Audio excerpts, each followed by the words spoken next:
नमस्कार विद्यार्थी मित्रों हो। 12वीं कक्षा के लिए जो हमारा पाठ्यक्रम चला जा रहा था वो था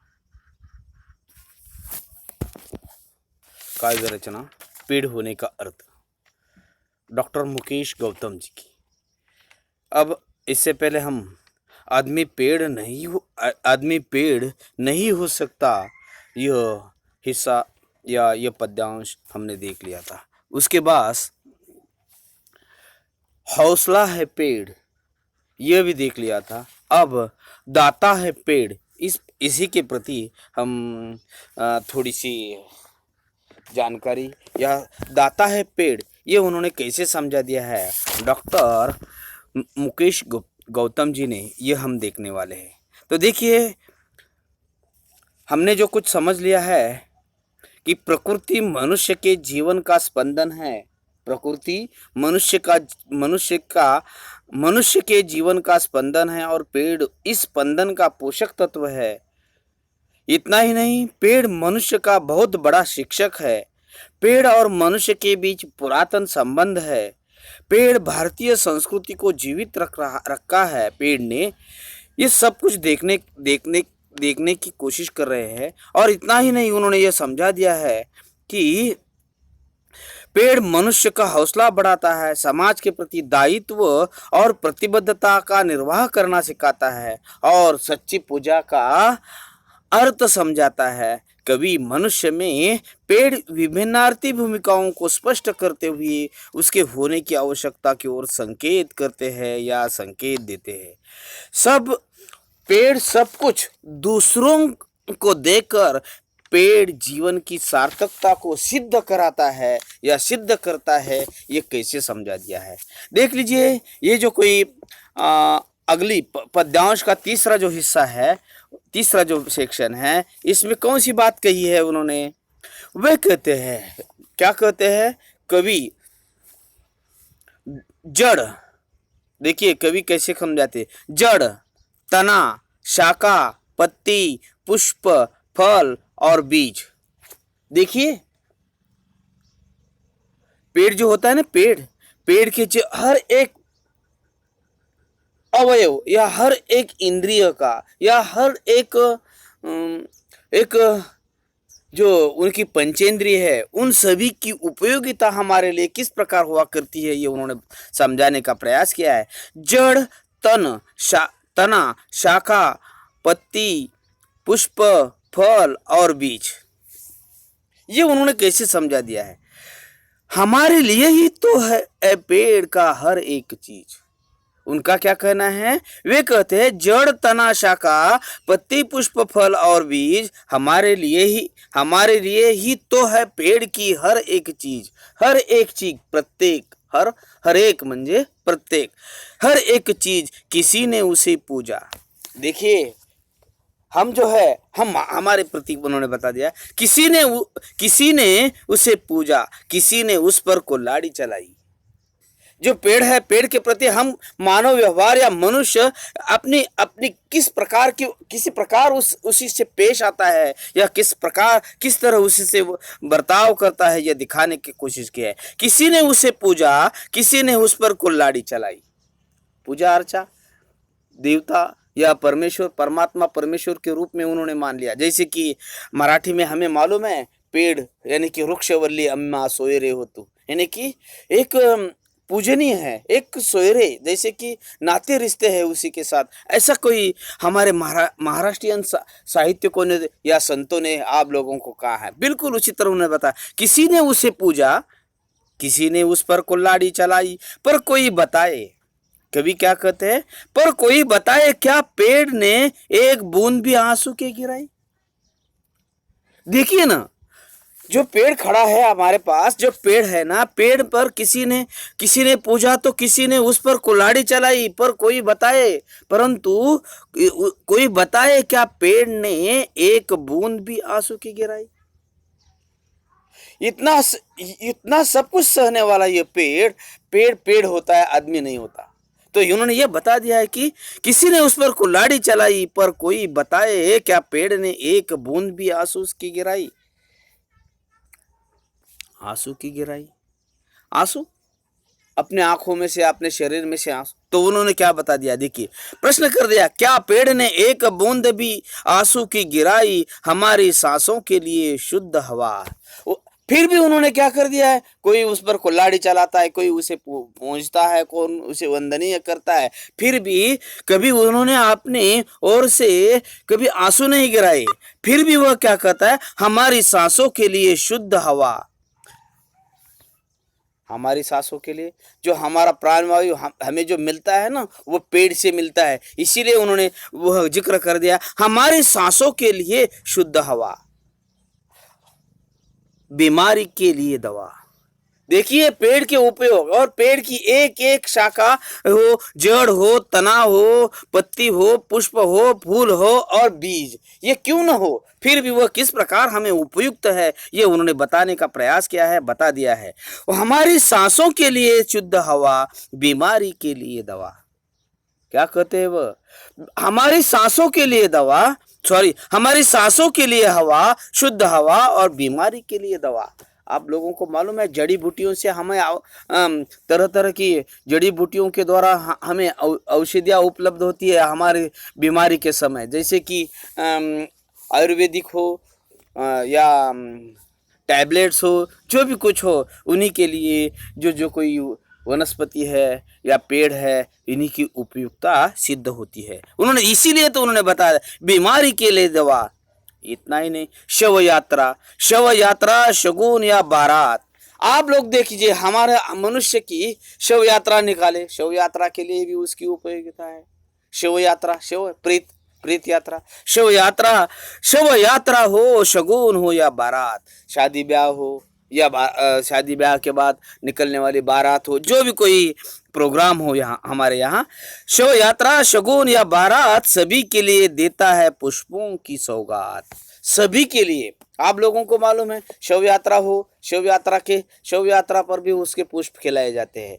चाहे शगुन हो, शादी ब्याह हो, या बड़े से किसी का बर्थडे हो, किसी का कोई कार्यक्रम हो, उसी समय वह अपने लिए क्या देता है, क्यों सा भी प्रोग्राम क्यों न हो, फूलों के बिना नहीं होता। इसीलिए उन्होंने बता दिया है, सभी के लिए देता है पुष्पों की सौगात, आदिकाल से आज तक।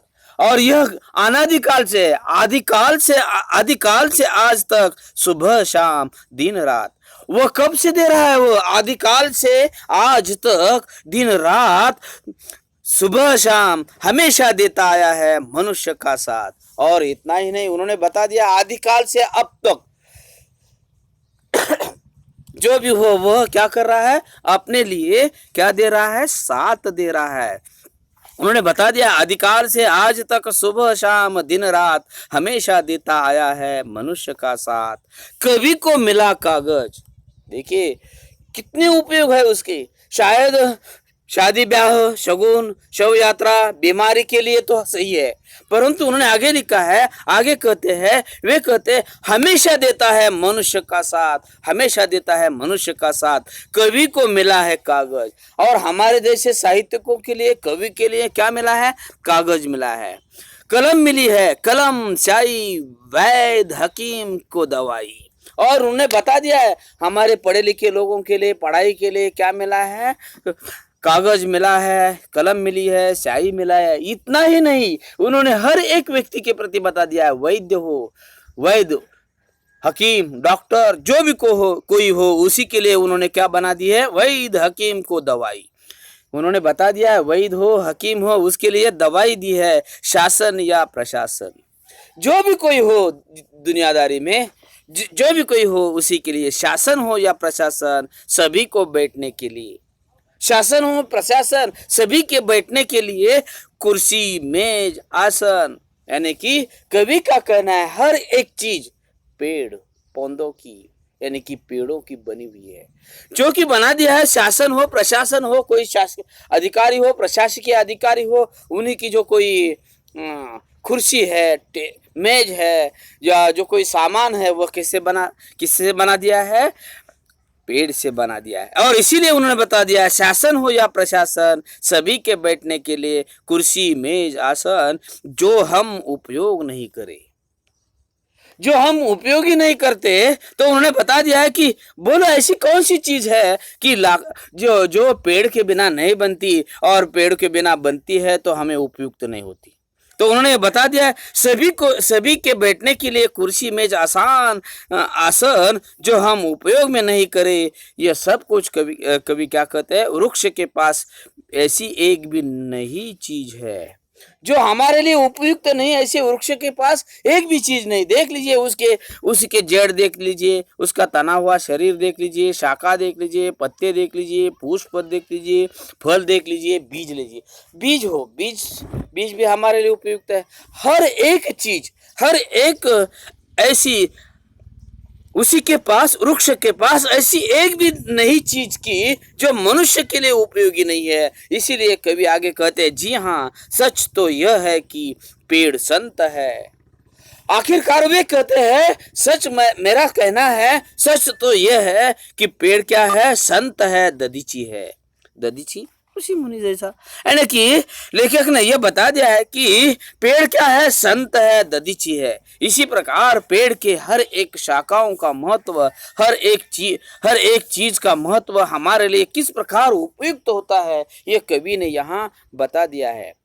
देखिए, सिर्फ एक बार मैं ठीक तरह से सहजता से आप लोगों को उसे पढ़ाने की कोशिश करता हूँ और उसके बाद उसका जो अर्थ है वह समझाने की कोशिश करता हूँ। देख लीजिए, उन्होंने बता दिया, जड़ तना शाखा पत्ती, जड़ तना शाखा पत्ती, पुष्प फूल और बीज हमारे लिए ही तो है पेड़ की हर एक चीज, हर एक चीज। किसी ने उसे पूजा, किसी ने उस पर कुल्हाड़ी चलाई, पर कोई बताए क्या पेड़ ने एक बूंद भी आंसू की गिराई। पर कोई बताए क्या पेड़ ने एक बूंद भी आंसू की गिराई। फिर सवाल करते हुए उसी सवाल का जवाब खुद उन्होंने देने का प्रयास किया है। हमारी सांसों के लिए उन्होंने बता दिया है कि कवि ने बता दिया कि हमारी सांसों के लिए शुद्ध हवा, बीमारी के लिए दवा, शव यात्रा, शगुन या बारात, सभी के लिए देता है पुष्पों का सौगात, पुष्पों की सौगात। आदिकाल से आज तक सुबह शाम दिन रात हमेशा देता आया है मनुष्य का साथ, मनुष्य का साथ।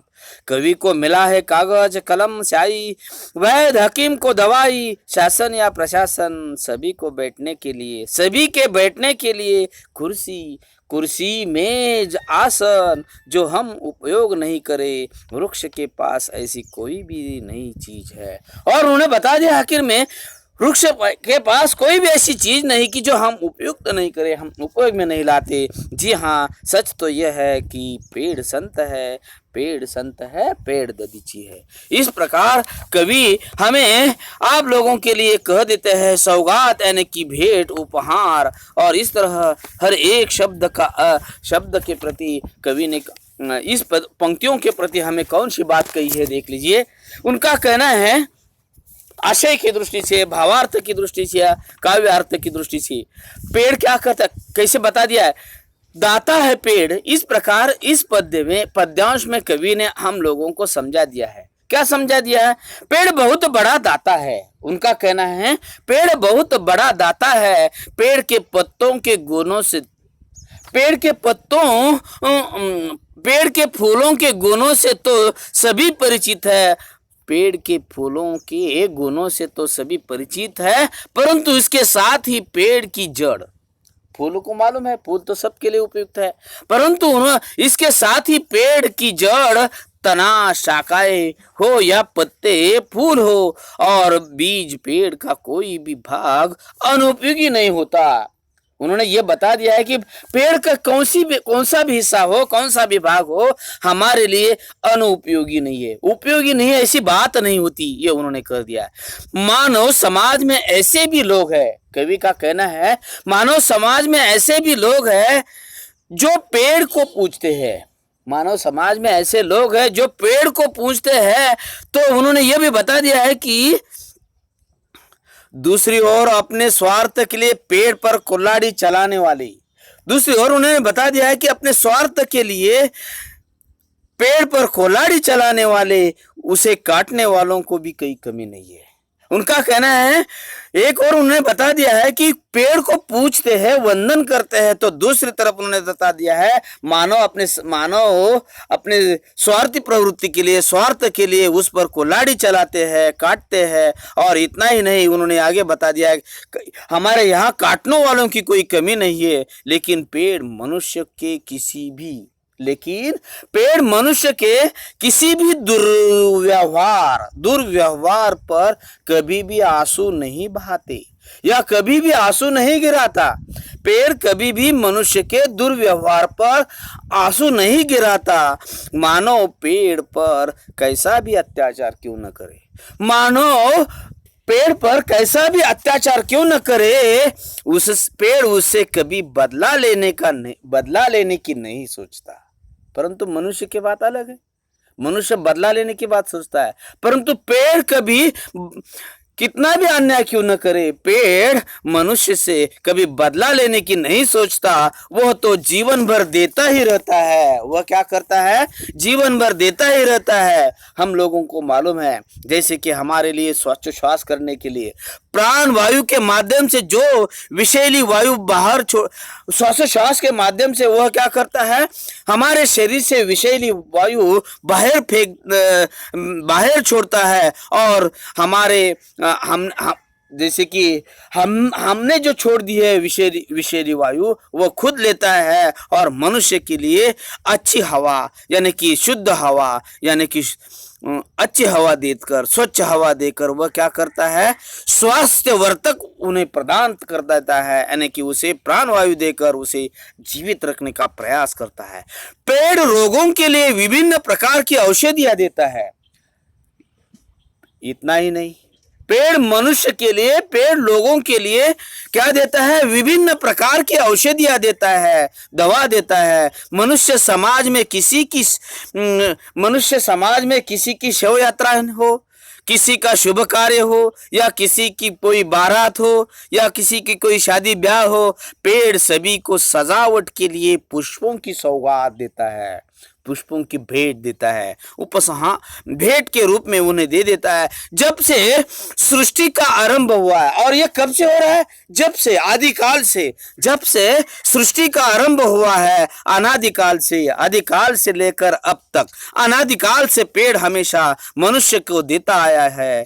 पेड़ कवि को कागज, कलम तथा शाही प्रदान करता है, तो पेड़ वैद्य और हकीम को विभिन्न रोगों के लिए, विभिन्न बीमारियों के लिए दवाइयाँ देता है।